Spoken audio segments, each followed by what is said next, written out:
twisting and turning his body. He was looking to the mirror to see the state of his body. All right, no pain, no scarring, the coloration is consistent, everything seems to be back to normal, noted Quinn as he jumped, flexed, and moved his body to check if his body was functioning normally. The Leviathan's Underpass incident had been 3 days ago, and it had taken Quinn this time to heal himself while pretending that nothing was wrong with him. With copious use of glamours and illusions, Quinn was able to hide the fact that he was walking around with a punctured lung and a ripped intestine amid healing. After the Time Turner events, Quinn had pulled an all-nighter to fix enough stuff that would allow him to function without arousing suspicion. For 3 days, Quinn had spent almost all his time in the room of requirements, fully concentrating on healing. Quinn didn't have experience with healing humans. Sure, he could heal minor wounds, but this level of injuries wasn't something he had tackled. So every step he took was planned with caution and executed with excess care, even if it meant that Quinn spent almost every waking second of his day casting healing magic. But that hard work and persistence were rewarded with a complete recovery. If someone were to look at Quinn, they wouldn't realize that he was stabbed, cut, and fractured just 3 days ago. Damn, I look good, smirked Quinn narcissistically, flexing poses in front of the mirror. At that moment, Marcus walked out of the attached bathroom after having taken a bath to see Quinn making poses in front of the mirror while dressed only in his underwear. Don't be creepy, and drop that smirk, it's weird, said Marcus as he passed by Quinn towards his wardrobe. Dress up quickly. I'm hungry, we need to go to breakfast. Yeah, said Quinn, clearing his throat as he stopped posing and walked towards his bed where he had laid down his clothes. Then Marcus saw Eddie, lying face side down on his bed, not really moving. What happened to him? Oh, it's nothing. I just put him through an anaerobic course. He is gassed out, replied Quinn, as he buttoned up his shirt. Marcus lifted his leg and gently kicked Eddie on his bum. Eddie groaned. Come on, get in the shower. We need to get going, spoke Marcus as he too started to get ready for the day. Eddie groaned for a solid 10 seconds before pushing himself off the bed.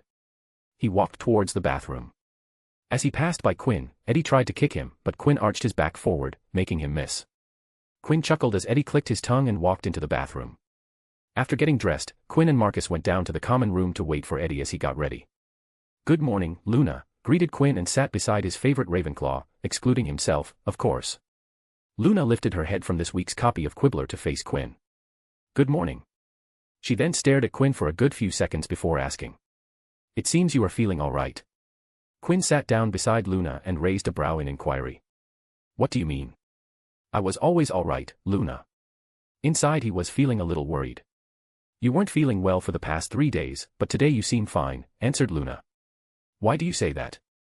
Luna took out a package from her book bag and turned to Quinn. When talking to the clients in the office, you were less.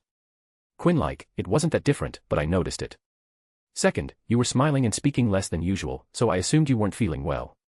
She placed the package onto Quinn's lap and said, This is your copy of the special issue of the Quibbler.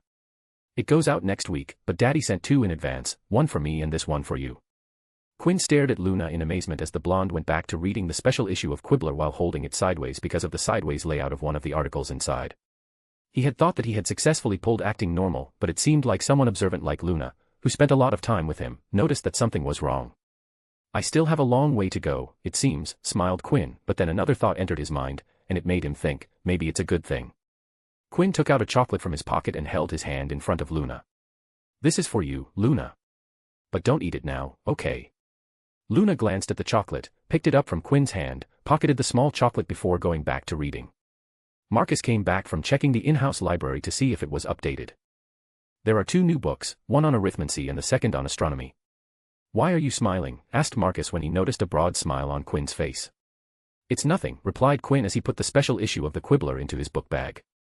Scene break. Quinn stretched inside the aquatic vault stone cave with a severe expression on his face. He raised his eyes towards the triangular entrance and walked towards it to start the trials. As Quinn walked towards the entrance, he smoothly raised his hand to touch the orb of water, which provided him with the safety teleportation insignia. The water orb was absorbed into his body, and the blue insignia appeared on his body. Let's do a speed run. As Quinn stepped into the triangular entrance, he began transfiguring himself. The insides and outside of his body wriggled, and the underwater respiratory system began to form. By the time he was teleported, Quinn had already taken the first gulp of water, which activated the system. Quinn opened his eyes. He felt the water around him disappear and saw the raging vortex beneath him. Without using any magic to slow himself down, Quinn assumed a diving posture and plunged into Poseidon's wrath with zero hesitation. Inside the violent water, Quinn raised his hands wide and exerted water magic. Immediately the rampaging water started to curve around him, leaving behind a much gentler flow for him to stand in. His eyes sharpened as he looked towards the center of the vortex, and even though he couldn't see the center because of the moving water, Quinn knew it was there, and he had to get there. Out was the gradual path switch approach which Quinn had used when he had been helpless against the roaring currents. But now, Quinn looked at the gentle stream of water surrounding him. Now, the angry Maelstrom bent under his will, under his magic, under the control he was able to exert on anything water. Quinn contorted his body slightly, and with that movement, the magic started to build inside him. It rushed, ready to perform supernatural feats, and with a command from Quinn, it released into the world. He shot forward, and the Arctic blue magic rushed ahead and around him, forcing the water to calm down for Quinn to cruise through the path as if he owned it. Poseidon's wrath, which required Quinn to go in circles around the vortex as he got close to the center, was conquered as Quinn paved a straight route directly to the center. When he came out to the center with speed, Quinn dropped straight down, without bothering to slow himself down, and entered Tome's delight without an intermission. Quinn enjoyed the calm embrace of the chasm of darkness. But he instantly broke the calm by creating spherical waves of water to launch a search operation to the next trial. Tome's delight shook as wave after wave of deep water vibrations were sent out from Quinn, who stood straight in the water, already used to the unusual calmness of Tome's delight. He could shake the effects if he concentrated. Within a few seconds, Quinn got back the vibrations, and using haptics and magical senses, he interpreted them to find the location of the next triangular entrance. Up, thought Quinn as the entrance was above him. A burst of Arctic blue magic pushed Quinn up at a jet speed. He left behind shock waves of water in trail. Quinn didn't slow down and directly entered the entrance, which teleported him out of T-Hum's delight. The light from the crystal lattice assaulted Quinn's eyes, causing him to squint a little, but the moment his eyes adjusted, Quinn focused on his next target. The well of hatal encumbrance that aimed to crush anyone who dared to venture inside. And it waited for Quinn to get inside and face the challenge. Quinn stepped into the well, and despite it being a deep hole, Quinn walked to the center as if he was walking from the shallow end of the pool to the deeper side. Ripples shook the water inside hatal encumbrance as Quinn sank down into the well. Instead of just creating a small area of normalized pressure, Quinn normalized the entire well and all the water inside. The entirety of the pressure that threatened to crush Quinn disappeared as his magic applied dynamic water force to push up against the downward pressure. His magic overrode the oppressive nature of the trial and forced it to convert into something that Quinn desired. Quinn stared down towards the entrance at the bottom of the well. The words etched above the entrance stared back at him, which made him recall the jets of razor-sharp water that pierced holes in his body. His eyes closed them as he slipped into the entrance and was taken away to the place that was named the Leviathan's Underpass. The same tunnel greeted Quinn with its white marbled floor and the circular wall of water that encased Quinn inside in a tubular form. His feet touched the white marble, which had a grainy surface, probably designed to prevent slippage since there was water there. I'm back again, thought Quinn, as he stared straight ahead at the entrance that was 50 meters ahead of him. Quinn closed his eyes, and water started to ripple around him. He felt some rage bubble inside of him. Quinn had been channeling anger the entire way. His usual methods of passing the trials were injected with the emotion of anger. And that added an aspect of brute forcing through his actions today. Quinn wanted to get here as quickly as possible without wasting time in the trials he had already passed. You have caused me a lot of trouble in the last few days, thought Quinn, staring at the Leviathan's Underpass. It was as if he was talking to the trial. I had to mess with time without knowing how it actually works. It could have gone wrong, and I could have lost my life. Just remembering the thought of asking someone else, even if that someone else was himself, made his blood boil. That, in consequence, made the rippling more and more pronounced. You made me use a debt that I wasn't planning to cash in. I had to reveal a part of my life that I didn't want to share. Ivy Potter and Hermione Granger's debt had been gained while under the influence of the sin curse. And it had been obtained through blackmail, which wasn't Quinn's preferred means of gaining favors. He liked people to think that they were simply helping Quinn back when he helped them out. Quinn preferred when the other party thought they were doing things with their own free will and not because he held something to their heads. Calling that debt not only meant that he had been backed into a corner, but it also revealed something that he had been keeping under the wraps. Last year, he had to reveal the second vault to his family, and while he didn't regret it, Quinn didn't want more people to know about the cursed vaults. But then, this happened. Ivy and Hermione ended up seeing him in his most prone state, and even though they never found about the vaults, it was too close for comfort. It pissed him off. Let's get this started. Quinn stepped forward, and the spherical waves rippled out from him, initiating his sonar vision. The waves went out, bounced off the water walls, and came back to him to whisper about the things around him. 10 steps in, Quinn felt 4 chaotic swirls twisted into existence in the surrounding water, 2 behind him, 1 above him, and the last right in front of him. Quinn did a lazy wave, and the water swirls flashed in Arctic blue before fizzling into oblivion. More. From then on out, with each step Quinn took, more and more swirls started to appear at an increasingly fast rate. You get a boop, you get a boop, you get a boop, everyone gets a boop, thought Quinn. He had his hands behind his back as he walked forward. Quinn destroyed the water swirls that were supposed to shoot pressurized jets of water before they could get them out. From outside of the water tunnel it looked like Quinn was walking on the white marble while several Arctic blue lights flashed all around him. After passing the quarter mark, Quinn cancelled out 30 water swirls every few seconds. His occlumency was working overtime to decipher the information from the sonar, and his magic casting skill was being pushed to the limit by targeting 30 randomly emerging targets. Halfway through the second quarter, Quinn had to handle 40 targets every couple of seconds. It was getting difficult to consistently destroy all targets. Need to change tactics, decided Quinn. He was getting into the territory in which one miss would hit Quinn with a pressurized jet of water that would rip any part of his body. So right after he stopped a wave of swirls to annihilate him, Quinn raised his arm up, and a dome of transparent Arctic blue briefly flashed around him. Let's see how the defense works. Quinn stopped walking, and just when the Arctic blue light disappeared, another 40 swirls appeared, and for the first time today, 40 spears of pressurized jets of water shot out. All 40 water spears collided against Quinn's dome, and every contact point glowed in Arctic blue while ripples went out on impact. Alright, pretty stable integrity. Nothing seems to be getting past, noted Quinn and once again started walking.